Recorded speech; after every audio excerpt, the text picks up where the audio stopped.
understanding the why and the how. And I think the more you know about anything, the better you do, just kind of in a general sense. The same principles kind of underlie both, but I separate a lot of times. Well, I think you're right. I think that's kind of the technical definition, but I like to define it as 100% would be $1 trillion industry.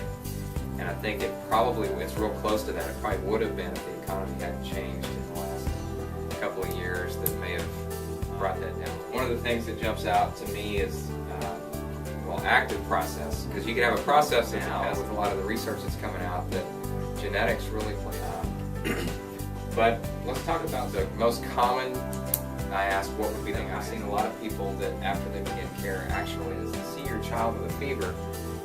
There are things that we can do to try to minimize really one day of fever, or really about 6 to 12 hours.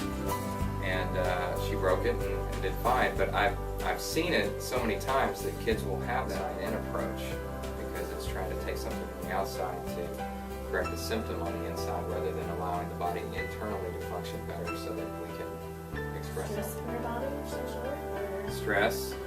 You're not at ease, so you're not.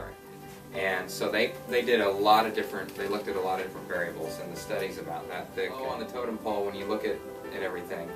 And that's really a big part of why I do what I do, is because those numbers. So traditional healthcare is about suppressing symptoms rather than addressing the underlying problem. Because what do you do if you have a headache? It'll break down fats, and if we eat a lot of fats, it's overloaded. And that's where we talk about disease. That's pretty obvious in a short period of time.